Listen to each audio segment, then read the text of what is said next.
Good morning, world, and welcome to New Zealand, and welcome to this webinar on value pricing and revenue management in a COVID-19 world. I apologize for some of the technical issues that we had at the beginning, but those are problems with share screen, but we have a plan B, like all good revenue managers. Today we live in a world of constant change, and we've gone from the concept of over-tourism to the concept of no tourism. Virtually overnight, demand has whittled away. So the big question is, what is the role of revenue management in this new world? How do you manage demand and match demand with supply? What are the tools and techniques we can use with revenue management and pricing? What do we mean by value? There's a whole range of questions that have come out of COVID-19, and today we have 3 speakers from across the world who are international and the leading experts within their field. We have Stephan Liozu from the United States, who's basically one of the world's leading experts in pricing. We have Sherri Kimes, who is a professor at Cornell School, and Vinod from Sabre. Sorry, I apologize, I'm just smiling. Can I ask any participants today, if you'd like to ask a question, please use the Q&A button, which you'll find at the bottom of your screen, and please use this to ask questions, and the panelists and myself will answer those questions at the end of the 3 presentations. The first presenter is Stephan Liozu, who is basically one of the world's leading experts in pricing. I've known Stephan through the Journal of Revenue and Pricing Management, and he's the author of many books, including Value and Pricing. Sorry, I'm still smiling. So without any further ado, I'm going to introduce Stephan. Stephan, would you like to share your screen? Yes. Hello, everyone. I'm going to share my screen and show you a few slides on the topic of value-based pricing, which is very timely, obviously, as we have a bit of turbulences in the world. So it is always interesting, when you talk about value when, lots of things are moving chaotically around the world and with consumers. And as you know, most companies do not do value-based pricing. They do cost-plus pricing, which is even worse in a crisis when everything is going all over the map. But today we are going to focus on value-based pricing.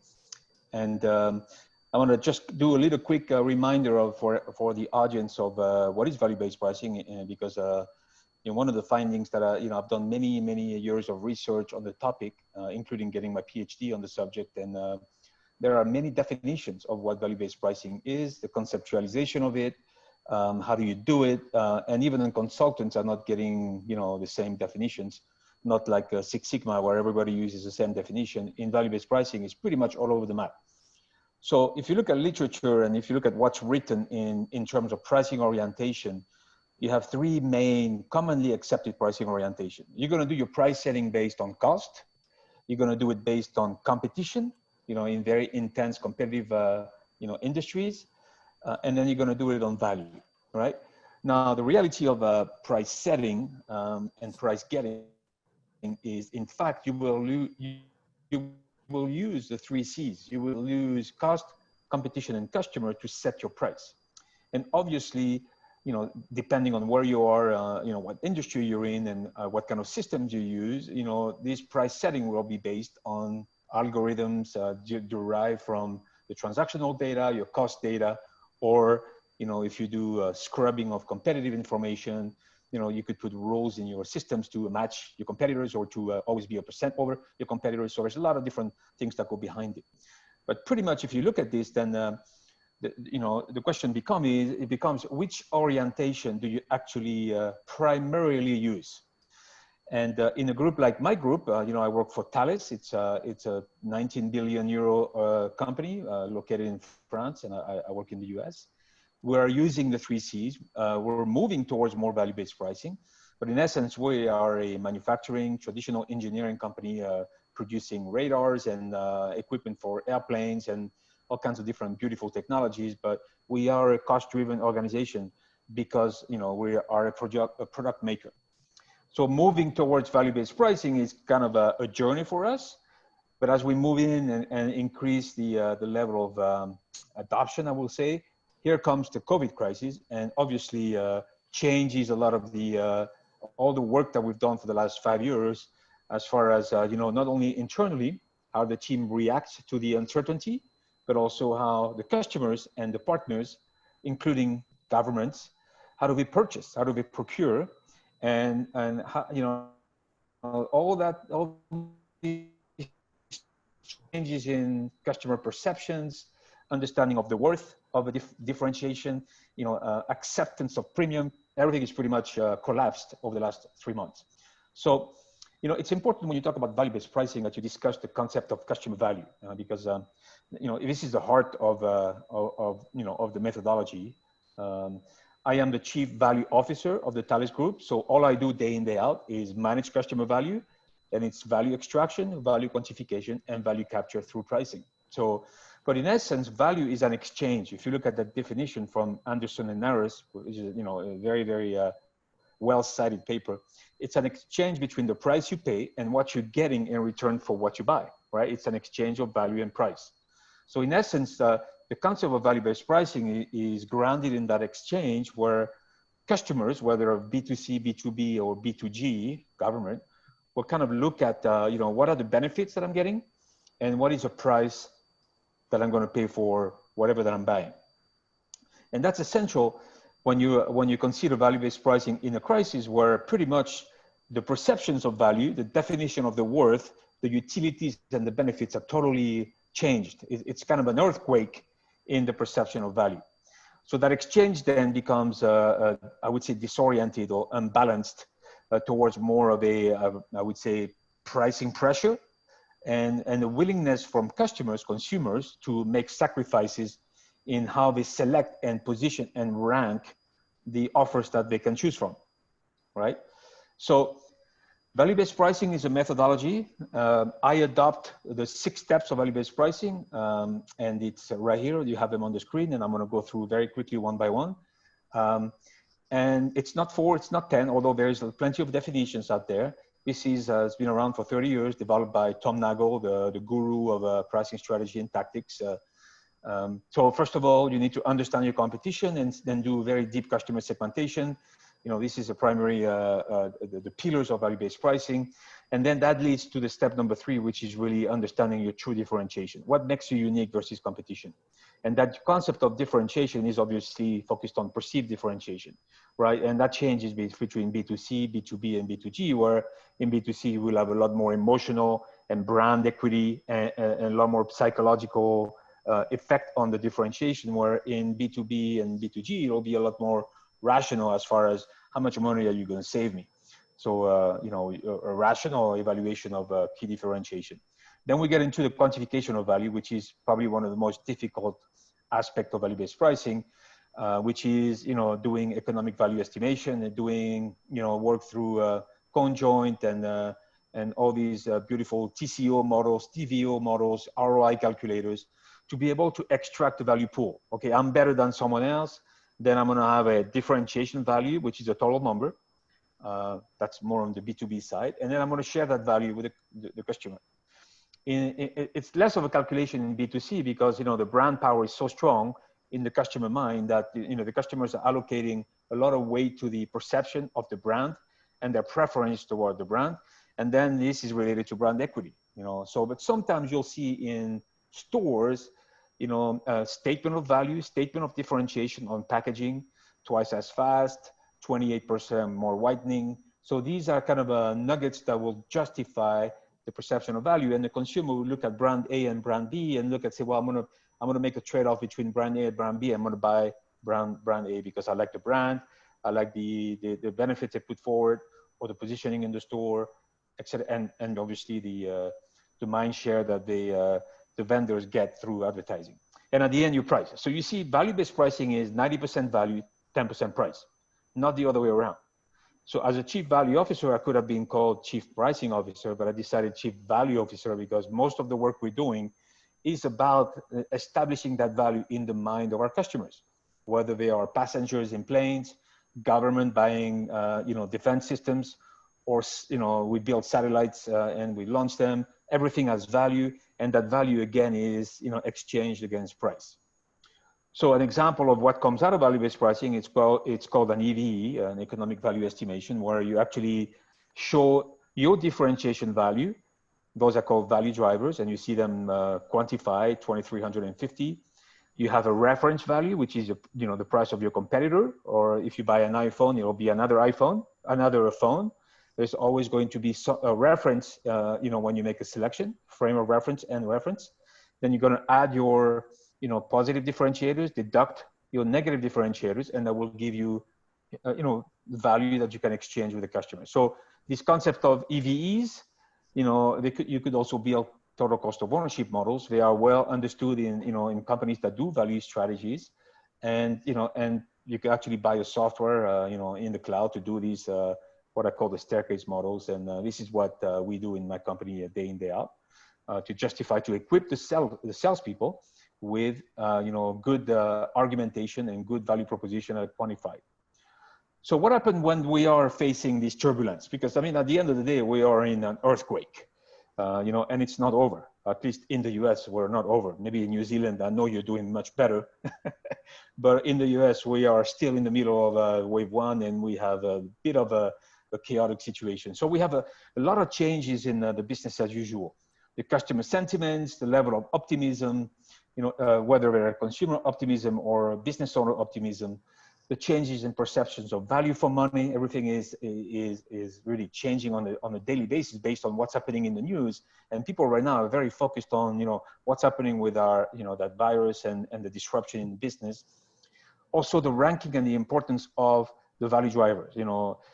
Sometimes you may look at a balanced situation. I'm going to select a brand or a product versus another because I do have rational gains, but I also have emotional attachment to the brand, or I have relationships established with vendors.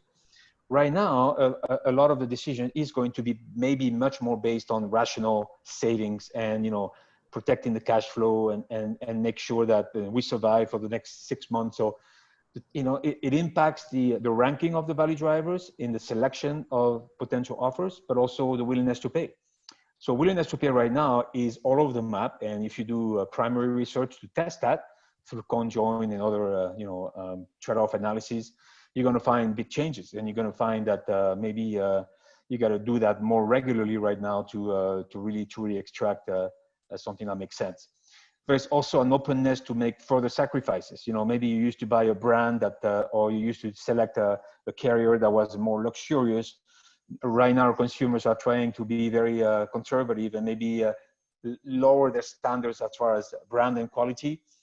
And that changes the game. And so especially when you're positioned in the premium or the differentiated strategy area, where you're going to have to maybe change your versioning strategy to be able to adapt your versions of the products towards the low end of the range.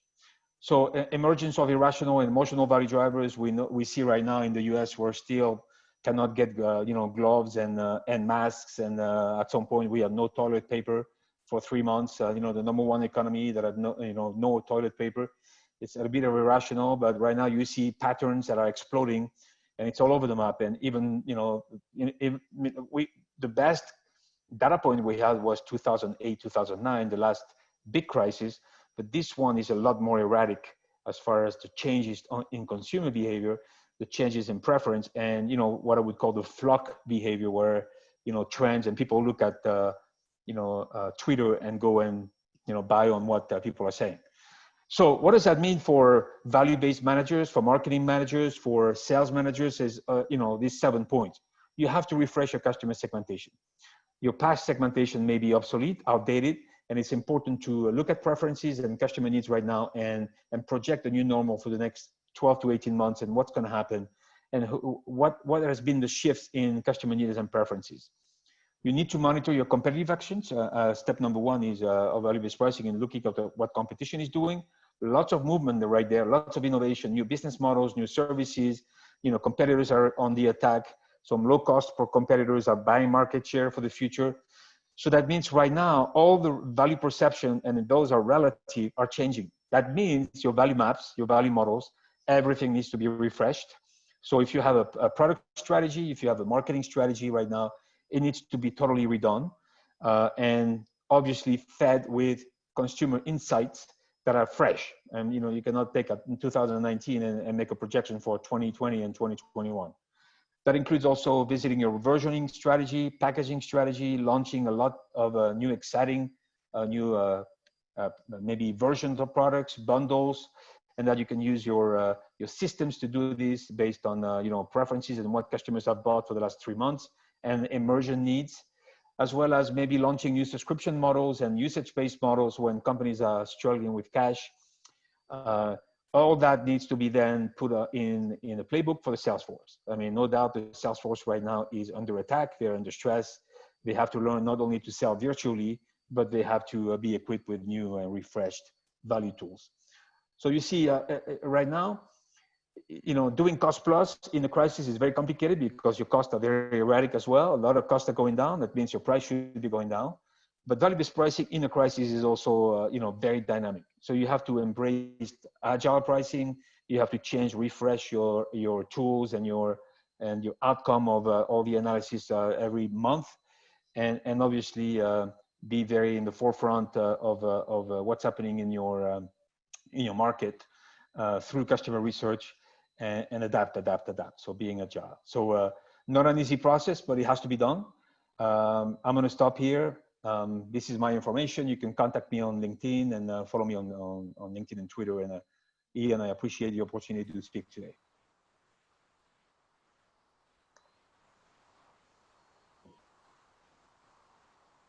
Thank you, Stephan. Very insightful, and we'll come back to many of the concepts that you've raised there in the terms of value, and we'll discuss them within the context of the two speakers. The next speaker, to many, does not need an introduction. Professor Sherri Kimes was a professor of operations management at the Cornell Hotel School, and I remember reading many of her papers whilst I was a student studying hospitality management. Without doubt, Sherri is world-renowned and one of the leading thinkers and academics within this field. So without any further ado, Sherri, welcome to New Zealand. Well, thank you, and good morning from Singapore. I'm very, very happy to be with all of you, and thanks for inviting me. And I think I first met Ian when we were in Scotland, back in Scotland, up in Dunblane, where I was introduced to having whiskey for breakfast. I did not have any of it.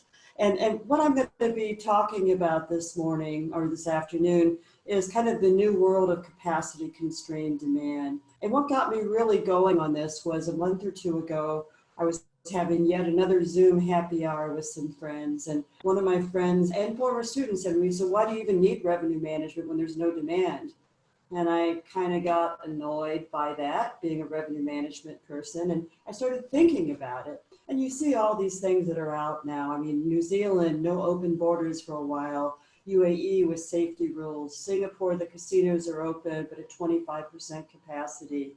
People afraid to travel. All these sorts of things. What does revenue management actually look like?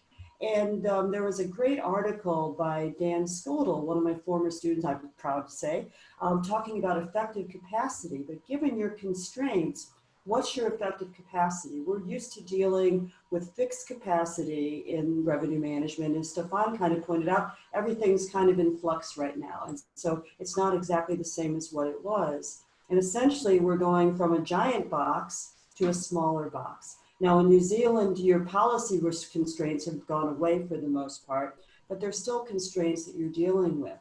And this kind of brought me back to one of my favorite all-time books. It's the only book in my life that students have actually thanked me for making them read. I mean, it was kind of a little odd, called The Goal. And I would highly recommend, it's a novel. It's about a guy who runs a factory, but the theory of constraints just really gets me thinking a lot with revenue management. There's kind of a 5-step process. So identifying the constraints, and we'll go through and talk about each of these. And so the first one is identifying the constraints. So what's keeping you from generating more money or more throughput? And in the book, they refer to this as the Herbie. There's a kid who's kind of slowing down the Boy Scout hike. So what's the constraint? And there's all sorts of different types of constraints. There's physical constraints and policy constraints. Let me just go through and talk about each of them. So physical constraints, this is what we're used to in revenue management. I have so many rooms. I have so many seats and tables. I have so many treatment rooms. All of these, I have so many seats on my plane. The physical constraints, that's what we've always managed. But now things are a little bit different. And so policy constraints in New Zealand, I mean, you're through these, but I mean, many other parts of the world, the maximum number of people, like here in Singapore, it's maximum 50. Social distancing, depending, again, what part of the world you're in, that's going to be different. Your maximum utilization, how much time between guests. In Dubai now, they have to have at least 24 hours between people staying in a hotel room. All these different sorts of things, that shrinks down your capacity, but you still have to manage that as effectively as you can. Demand constraints, closed borders. That's something going on in New Zealand right now when you don't have any international travel coming in. Same thing in Singapore. It's kind of a big problem when there's Singapore, there's no domestic tourism, not much. People are afraid to travel. The climate, is it too hot? Is it too cold? Season, school in session, school not in session. When do people travel? Labor constraints. In some countries, they've had to lay off labor or people have gone back to their home country. There's not enough labor to open up. That's a constraint. And then it kind of goes back to what's your effective capacity? Given your constraints, what do you have to work with? As revenue managers, what we need to be thinking about is what is our effective capacity and how do we work with the constraints that we have? Do we like our constraints? No, we don't like them, but that's what things are. Policy constraints often come from governmental policy. And so if we go back to step 2, which is exploiting the constraint, but this, I'm not talking about exploiting. I'm trying to get as much out of my effective capacity as I possibly can. And so we can look at things as, how can we use our operations to do this? What about revenue management? What about marketing? We don't want things sitting around idle. We want to be using, when we have a demand opportunity, we want to be taking full advantage of it. And so, some of the things that you can do, kind of like as Stephan was talking about, is looking at your pricing strategy. I mean, what are you doing? Do you need to be offering discounts? What's the value that people are getting out of it? Where are your customers coming from? Choosing the right customers, and maybe developing ancillary revenue streams. So what's your pricing strategy going to be? Do you need to be offering discounts right now? If you've got reduced capacity, maybe you don't have to be doing this. I mean, what's the value that you're providing? And the other thing too is, like here in Singapore, I just saw the headline, 80 hotels just got, it's all there is, staycations. Every hotel in the world is going to be offering a discount. And it's crazy. So, I mean, it's great for consumers, not so great for hotels. What's your pricing strategy going to be? Choosing the right customers. So for a casino that has to operate at reduced capacity, how can they make the same amount of money from having fewer customers there? How do you choose the people who want to come in? This is where your loyalty program comes in. Ancillary revenue streams. Think of what restaurants did during various lockdowns, where there's no dine-in business, delivery, takeaway, retail, a lot of very innovative sorts of things. And we could talk to Ben about the airline industry, about how we could develop some more ancillary revenue. And then getting into step 3, which is subordinating everything else, we want to be making sure that there's always inputs. And this is one that I think has particular value for you in New Zealand right now, is developing revenue during your slow periods. Okay, you've got the constraint you have is, yes, you've got this, the quarantine hotels or the stay home notice hotels, but when that goes away and the borders are closed, what are you going to be doing to be able to generate revenue? There's domestic tourism, but what are some of the other things that you can do? And these are things that we normally do in revenue management, trying to develop demand during slow periods. This is a marketing kind of approach. And then step 4 is one that we don't have too much of an issue with right now. This is called adding capacity, as in spending money to add capacity. We don't really have that issue. And then it goes back to, like most of these sorts of things, it goes back to step 1, and you find your new Herbie and go over and do it and do this again. And so what's your new Herbie going to be? You don't know. I mean, there's going to be some other bottleneck, some other constraint that's keeping you from being able to generate additional revenue. That's what revenue management is all about. How do you take your constrained demand and use that to most effectively generate revenue? And again, the theory of constraints, if you've not read the book, I highly recommend it. I'm not on their payroll whatsoever. But again, when I had students going up to people imploring them, please, please read this book, that says something to you. I mean, it really was a mind-changing sort of book. And to go back to the old Winston Churchill book, quote, never let a good crisis go to waste. We are right in the midst of one right now. So use this time to innovate. So thank you very much. And if you have any questions or like to get a hold of me, here's my email address. So thank you. And Ian, thanks so much for having me.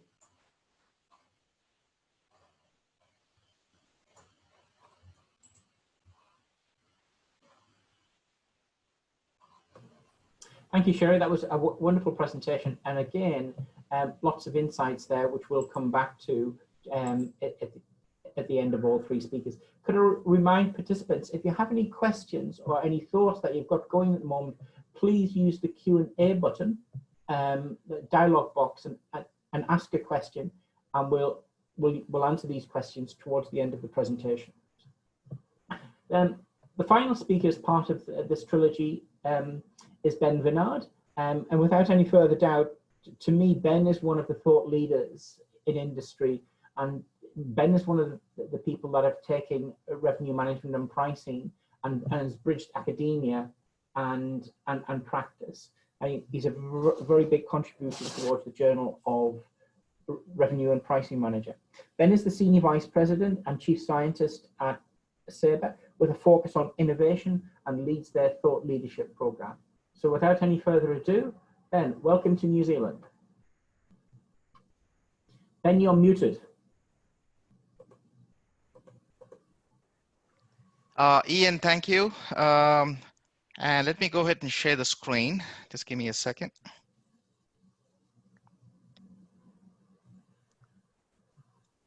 Can you see my screen now? No. No? No. Oh. I just did a share the screen.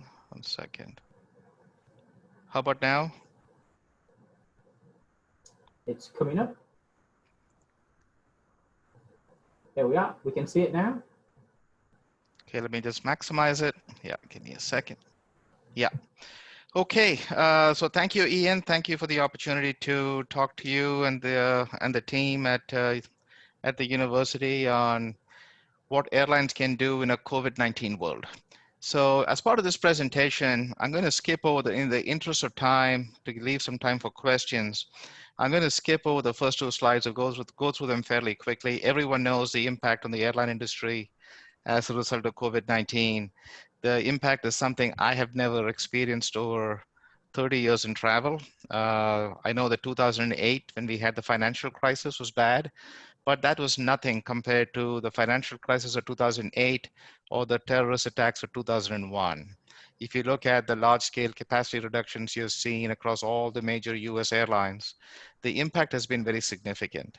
So my key takeaways is, so how do airlines operate in a COVID-19 world, either the current COVID-19 world or even in a post-COVID-19 world? So there are basically 2 ideas in this presentation. The first idea is on cash flow. Probably the single most important thing for any airline is, how do you generate cash flow so you can maintain your current, so that you can sustain your operations? The second one is more of a revenue management idea in terms of, how do you actually do revenue management when you can no longer forecast demand? Because forecasting demand is a very critical component for revenue management, because if you can forecast demand accurately, it essentially means that you can be very aggressive in terms of how you set your inventory controls. So the variation in demand has a big impact on inventory controls. And when you're in a position to not forecast demand, how do you actually do revenue management? So these are the 2 concepts I want to introduce as part of this presentation. So this kind of gives you, this is just a recap slide that kind of gives you an idea in terms of top 20 destinations as seen on the Sabre system. on the Sabre Travel Network system, when you look at April 2019 versus April 2020, you'll notice that the mix of top destinations has changed as a direct result of COVID-19. But I think the bigger impact is the volume. As you can look at look at the volumes, you see the volumes are shrunk by an order of magnitude. New York, for example, had over 500,000 bookings in April. And at the same time, when you look at New York a year later, it's like 15,000. So this is in stark contrast. So airlines are in trouble. And the fundamental question is, what can be done to survive? So let me first talk about airline cash flow. This is kind of important for the airlines to sustain operations. And the fundamental question I ask myself is there something that airlines can do by working with corporations for mutual benefit? So that is what the next two slides are going to talk about. So one of the most important assets an airline has is seat inventory. And for those of you who work in the airline industry, you should know that all airlines, they negotiate what is known as corporate contracts with corporations. So if you're a Microsoft or a Dell or a GE or any other corporation, you actually negotiate a contract. And essentially what a contract is actually a negotiated discount of the selling fare. So if the selling fare is $500, you get a certain discount of the selling fare. And the actual discount is applicable to multiple booking classes in the hierarchy. Most airlines have approximately 24 booking classes in a tiered hierarchy from the highest fare to the lowest fare. And typically what happens is that these fares are typically applicable for the top 10 or 12 booking classes, ideally. So the question is, how can airlines leverage their current corporate contracts so that they can get an infusion of cash flow? So we need to look at both the buy-side marketplace economics as well as a sell-side marketplace economics in terms of how it can help corporations and how it can help the seller, which is the airline. So the way this typically works today is that, as I mentioned earlier, this is somewhat of a technical slide in terms of how corporate discounts actually work. But I think what's important to keep in mind is that, as I mentioned, there are 24 booking classes, and typically the discounts apply to the top 10. What airlines need to do is to open up the discounts beyond the top 10 and maybe extend it down to 16 booking classes or 18 booking classes.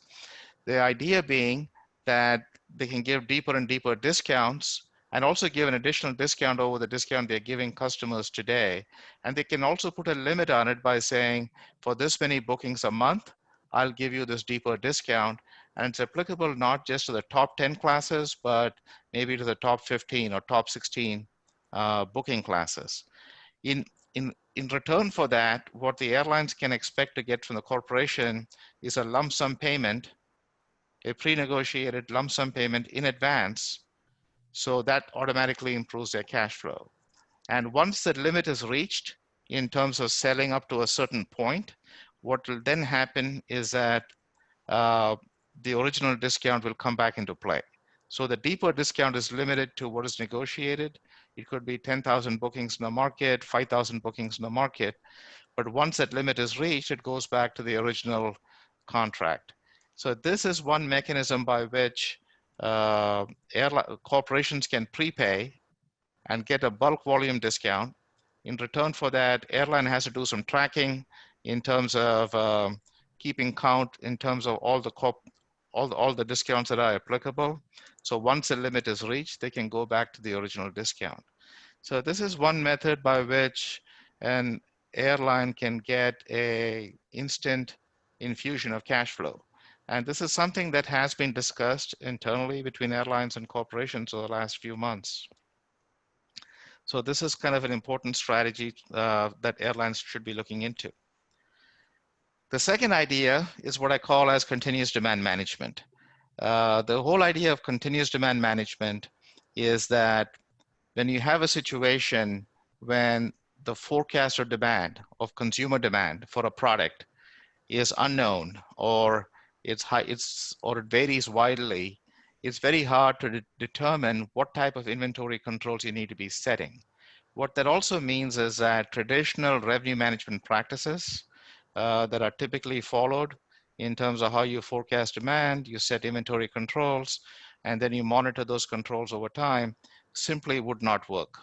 So what is the alternative approach to revenue management? And this is kind of what I call as a robust revenue management approach, where the only elements you take in common, you take the key performance indicators, the key metrics of an airline in terms of how they measure performance. And then what you do is you create the plan up front, and then you start monitoring the plan and the KPIs on a regular basis. And every time you realize that you're not going to hit your plan, you go ahead and take corrective action. So this process is what we call as continuous demand management. In some ways, I actually learned this technique of continuous demand management a few years ago when I was away from Sabre and working in the retail industry at a company called I2, where in the retail industry, this is something that they do all the time. It's also something that they do in computer OEMs from time to time, simply because of the uncertainty in demand. And if uncertainty in demand cannot be mastered, the best approach is to keep monitoring your key KPIs on a regular basis and take corrective action. The corrective action you take is with a sequence of levers that I call as demand levers or supply levers. So we'll talk about that in a second. So this is kind of what we are talking about, right? So ultimately, any airline out there on a quarterly basis, they would like to hit a certain earnings per share estimate. They have to make the plan happen, right? Regardless whether the forecast is good or whether the forecast is bad. So the fundamental question is, how do you go about doing it in a consistent fashion so you have a consistent, repeatable process by which you can hit your plan regardless of the circumstance you're in. And so this is kind of, so basically what it comes down to is there's a planning component where you go back and define events, and I'll explain that on the next slide. Key performance indicators, define your thresholds, and define the frequency of monitoring. And then you do the continuous monitoring, and then you categorize your alerts. You have to do the root cause analysis before you can go ahead and you had to do the root cause analysis before you can go ahead and take the corrective action. Okay. So this slide kind of encapsulates what I'm talking about. So if let's say, for example, an airline realizes that their system revenue is below target. So there are two reasons why that might be the case. One is the total sales volume may be below the plan. The second case is when the yield, the revenue per RPM or RPK, is below the plan. So then systematically what you do is you go back and look at your market entities that you define in pricing and go back and ask yourself for each of the different market entities. A market entity is nothing but a grouping of markets. So you basically ask yourself the question, is the revenue below plan or above plan? And then you dissect it further, and then you come back and say, you determine that in a certain market entity, the inventory by class could be below plan. In some cases, a point of sale for London or Paris could be below plan. Or sometimes you may realize you may have had a sales promotion that did not work too well. So when you know the root cause, the next step is you got to go back and invoke your business levers. The business levers that you would typically invoke are demand levers or supply levers. There's a big difference between demand levers and supply levers. Demand levers, when you go ahead and invoke them, the impact is almost instantaneous. Like you will feel the impact in the next few days, whereas supply levers take more time. It typically it requires a lead time of 3 to 4 weeks before you see the effect of a supply lever. So an example of a supply lever is demand-driven dispatch. This is what a lot of airlines typically do when you realize that you have a certain capacity on a certain route, but the demand does not exist. And then you want to switch out the larger plane for the smaller plane. So that is a capacity adjustment. And this cannot be done instantaneously. This requires planning. It requires a 2-week or 3-week lead time before you can actually effect a change. Whereas on the other hand, a demand lever like shutting off a booking class uh, uh, or introducing a promotional fare for a certain point of sale, these are things that can be implemented on very short order, and you will see the impact of that almost immediately. So this is an alternative way of actually doing revenue management without using all the traditional models like demand forecasting, the optimization models. Instead, all you're doing is you have all the key KPIs, the key performance indicators that revenue management uses, and then you run through a decision tree, run through a root cause analysis, and then determine what kind of demand lever or supply lever you need to go back and invoke. And by invoking the right levers, the intent is you want to make the plan happen. And the plan at the end of the day is nothing but the earnings per share estimate if you're a public company. So that is what what we call as continuous demand management, the process of continuous monitoring and corrective action on a day-to-day basis so that you can actually hit your plan. So that pretty much wraps up the two ideas. So the first one was cash flow, and the second one was continuous demand management, for starting with root cause analysis and business levers to take the corrective action. If anyone has any questions on either topic, I do have a paper on each topic. This is a written paper. I'll be glad to send it to you if you would like to see it. Thank you. Okay, thank you, Ben. I think from all three presentations, we've got lots of insights of how revenue management and pricing is changing, and some ideas about going forward. So we have a couple of questions on the board in the terms to ask.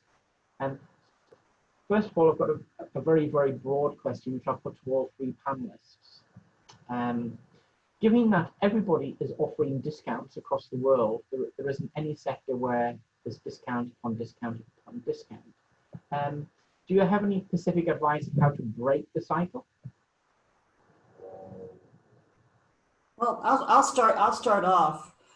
There's nothing wrong with offering discounts, and I mean, you probably do, but the key thing here is you want to make sure there's a couple things. One is you want to make sure that it's tightly fenced, that you have restrictions associated with it.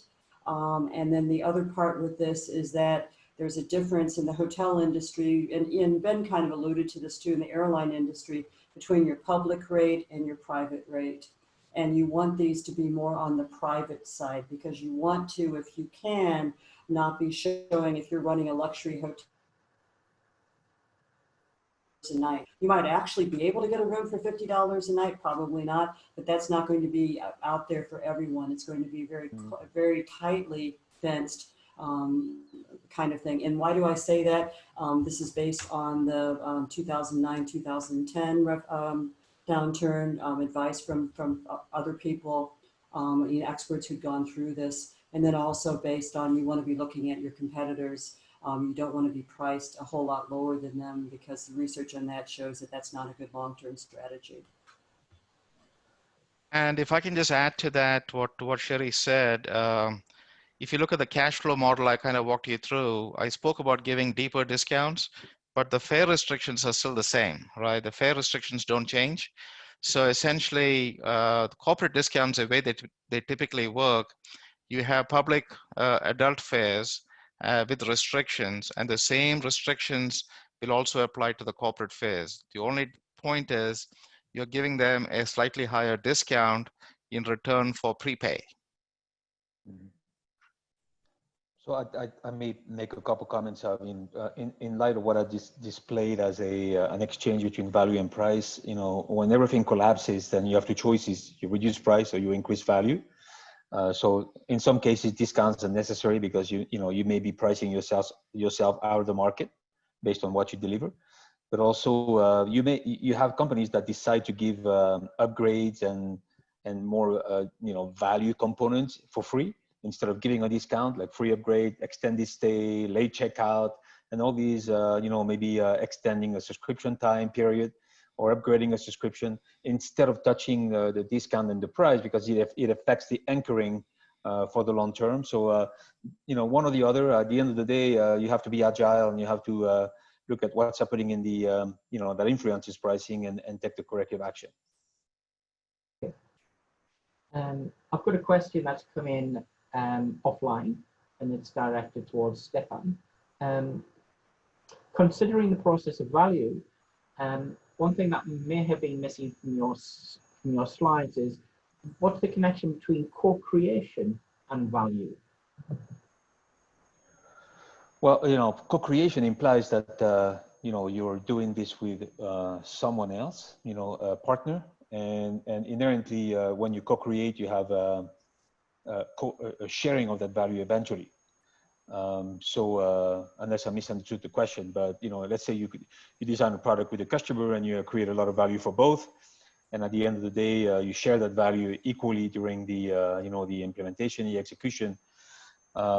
There is a sense that you know, you've created something together, and unless a competitor attacks you with a different offering and the customer wants to switch, you know, again, you're embedded with the customer because you've co-created it and you've co-executed it.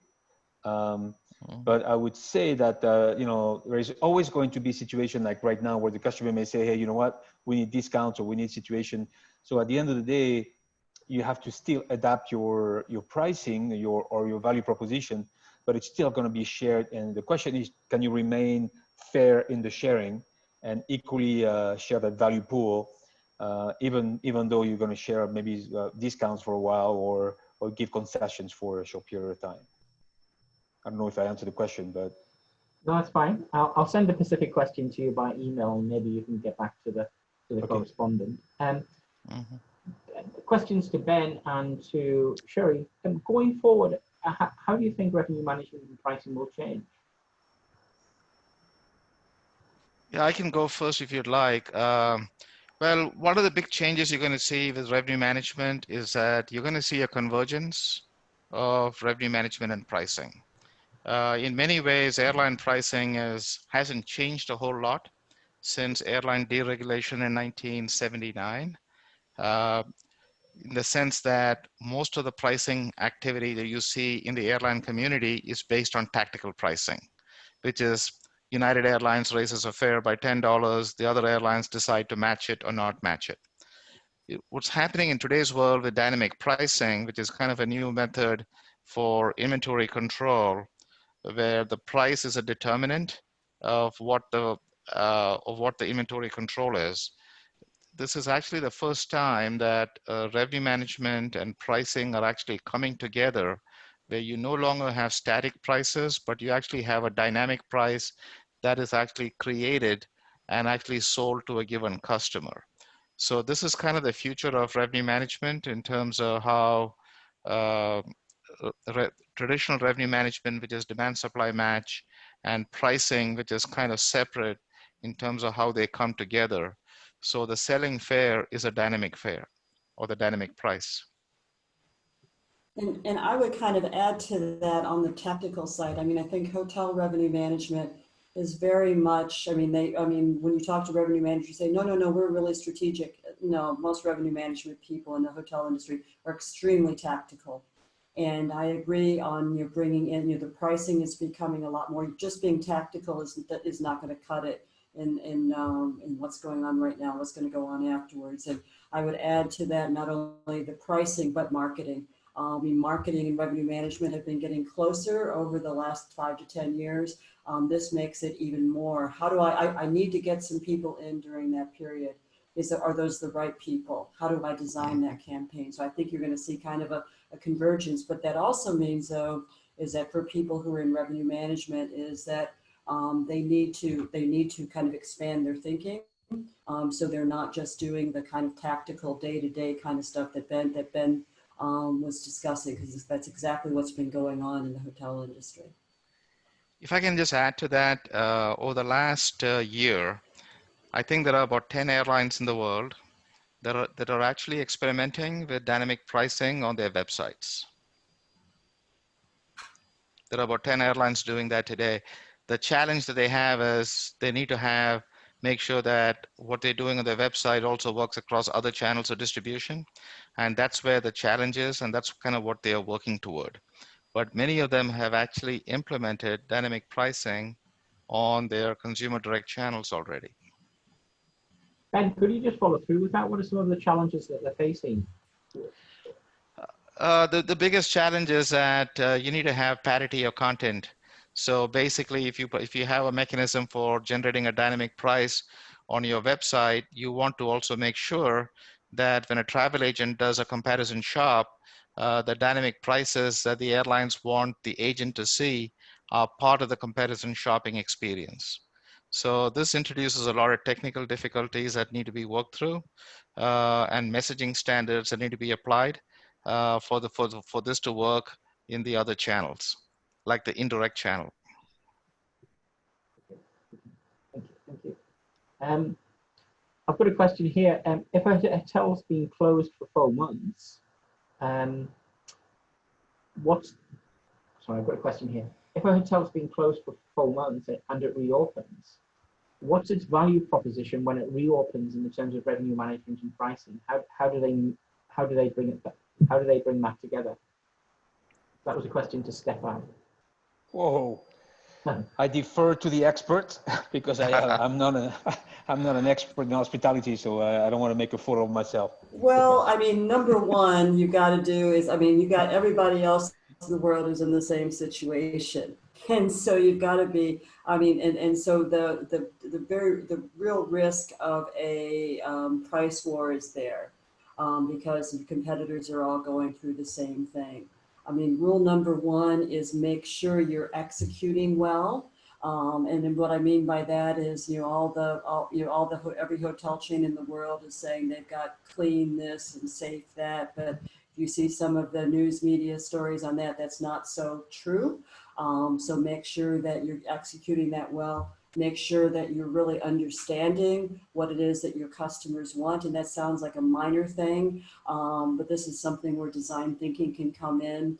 And I hope that during this time that you've been closed, that you've been engaged with with connecting with your clientele, whether it be your meeting planners or your customers. But and again, the research I've done over the last few months, people talked about that kind of maintaining a sense of community is something that's really, I mean, it's something that's been really very beneficial. And so, I mean, if you haven't been doing that, do it. We're opening. We're so happy to have you back.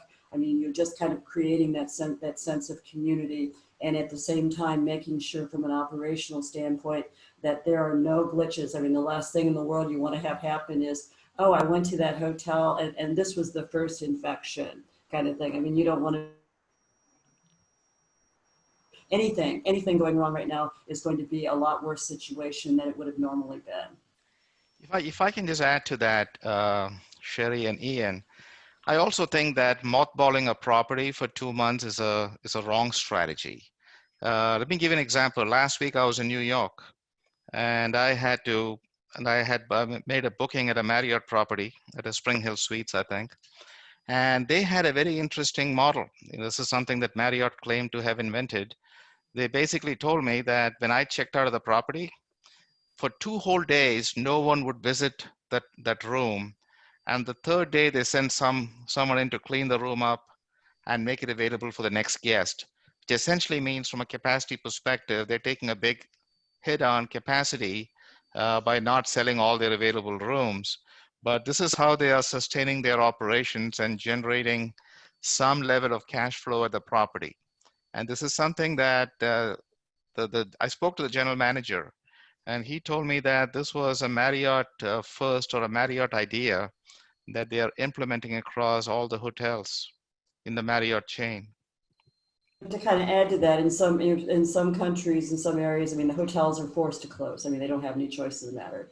Right. So, I mean, and in that situation, you're kind of in a bit of a bind, to put it mildly.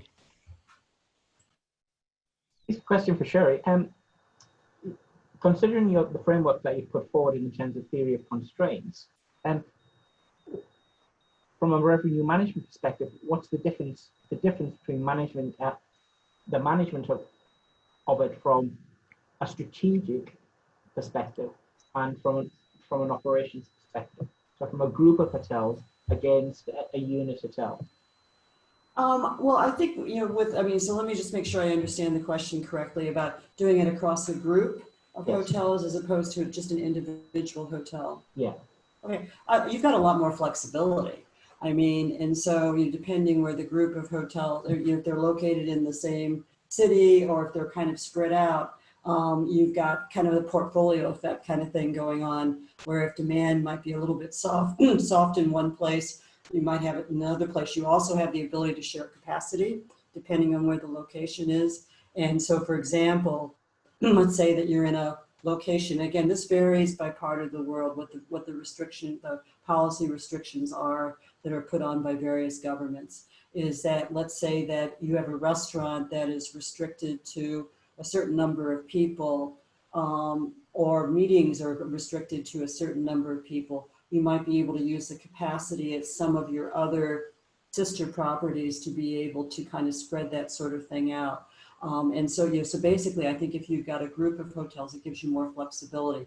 Now, of course, the challenge with that is if you have a group of hotels, then you also run into the problem of maintaining consistency across those, kind of like what Ben was saying with Marriott. I mean, how do you maintain the same quality across, thousands of hotels? That becomes challenging.